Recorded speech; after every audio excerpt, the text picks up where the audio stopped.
Bonjour, et bienvenue dans cette nouvelle vidéo. La question de cette vidéo est la suivante.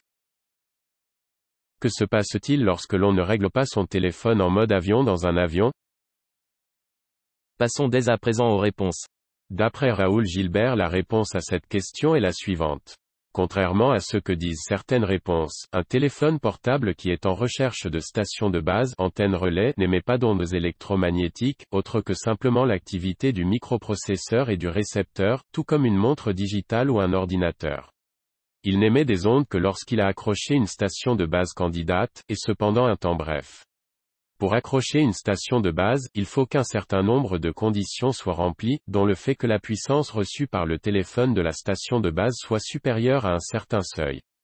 Lorsque le téléphone a détecté une station de base candidate, il émet pendant moins d'une milliseconde un court signal à la puissance maximale demandée par la station de base.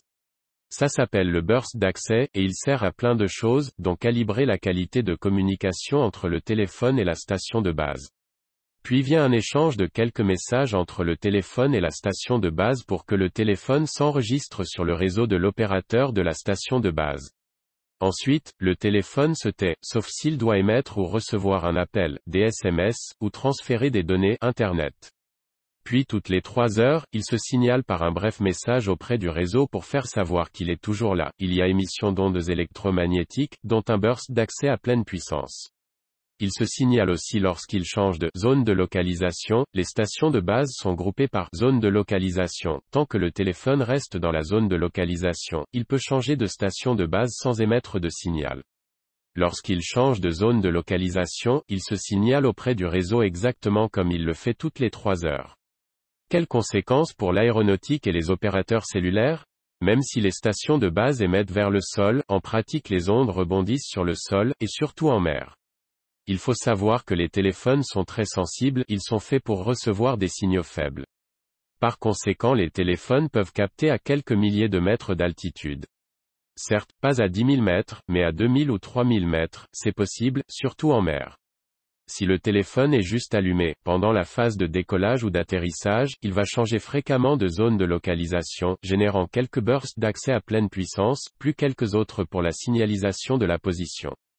On peut penser que pour un avion, si 100 téléphones font cela en même temps, ce n'est pas trop souhaitable pour les instruments de bord, mais il est peu probable que les téléphones émettent tous en même temps. De plus, les signaux sont brefs. À 10 000 mètres d'altitude, les téléphones ne captent pas de station de base, ils sont constamment en recherche de station de base, ils n'émettent rien. En cas de communication, en particulier un appel, on peut penser que logiquement le signal reçu de la station de base est faible. En conséquence, le téléphone va émettre à plus forte puissance, dans la limite de 2 watts, pendant la durée de communication. On peut penser que si plusieurs téléphones font cela en même temps, cela augmente le risque de perturber les instruments de bord. Enfin, il y a un acteur qui n'aime pas du tout cette situation, ce sont les opérateurs téléphoniques. Bien que le réseau cellulaire soit fait pour supporter la mobilité, en pratique, lorsqu'un téléphone se déplace sur le réseau, la mise à jour de sa zone de localisation génère de la signalisation qui ne peut pas être directement facturée à l'usager, elle est juste comprise forfaitairement dans l'abonnement. Dans le cas d'un téléphone dans un avion, c'est encore pire étant donné la vitesse de déplacement de cet engin. Il y a largement de quoi générer des bugs dans les équipements réseau, d'autant qu'il n'y a pas trop moyen de tester ce cas de figure en validation. Il est finalement envisageable que l'interdiction du portable en avion soit d'abord venue davantage des opérateurs cellulaires que du monde aéronautique. D'après Alain Holmart, la réponse à cette question est la suivante. Si vous oubliez de passer en mode avion dans un avion de ligne, ce n'est pas bien grave. Vous vous doutez bien que les avions modernes sont quand même vachement bien conçus et ne craignent pas les petites ondes des petits bidules constamment au contact de notre corps. En revanche, cette recommandation concerne plutôt les relais téléphoniques au sol. Vous vous doutez qu'à l'altitude de croisière d'un avion de ligne, vous ne risquez pas de capter le signal des infrastructures au sol qui émettent en direction du sol. Par contre, vu votre hauteur et votre vitesse, voici ce qui se passera. Votre téléphone cherchera des relais au sol en se mettant à pleine puissance d'émission, réception. Vous allez pouvoir constater que votre batterie fond à vue d'œil. Votre téléphone essayera constamment d'interroger plus de tours que d'habitude, en se déplaçant plus haut et plus vite, sans les capter fermement. Vous contribuerez à dégrader la qualité du réseau en dessous de vous. Et puis c'est tout. Par contre, si vous êtes très nombreux dans l'avion à avoir l'impolitesse de ne pas suivre les consignes de votre sympathique personnel de bord qui est à votre service mais aussi présent pour votre sécurité tout au long du vol, vous contribuerez fortement à perturber les communications entre l'avion et le contrôle aérien, dans les basses couches. Vos petits bidules, je parle bien de téléphone, oui, vont constamment communiquer avec les tours relais, perdre le réseau, le recapter, entraînant possiblement des interférences, vous savez, les BZZ bien agaçants que l'on entend parfois avec un téléphone près d'une télé ou d'une radio, bien gênantes pour vos aimables pilotes dont la priorité et la responsabilité est de vous amener à destination en sécurité et dans la bonne humeur. Donc en gros, mettez votre téléphone en mode avion. Ne soyez pas cette personne peu appréciable qui contribuera à déranger la population au sol, la population au siège 0A et 0B, tout en vidant votre batterie. Vous en aurez plus besoin une fois posé. PS, à chaque fois que j'utilise le mot « contribuer », c'est bien que vous allez contribuer à un effet qui sera conséquent si les causes sont nombreuses, très nombreuses. N'espérez pas déranger autre chose que votre batterie avec votre téléphone. D'après Johnny Fraisse, la réponse à cette question est la suivante. Rien de grave ne se passera dans l'avion. Mis à part le fait que la batterie de votre téléphone s'épuisera car elle tentera désespérément de passer d'une tour à une autre et ne parviendra pas à maintenir une connexion. Comme l'écrit Diarmaid MacMahon-Roussa, nous serions totalement foutus si quelque chose de mauvais arrivait aux avions modernes simplement parce que quelqu'un ne mettait pas son téléphone en mode avion.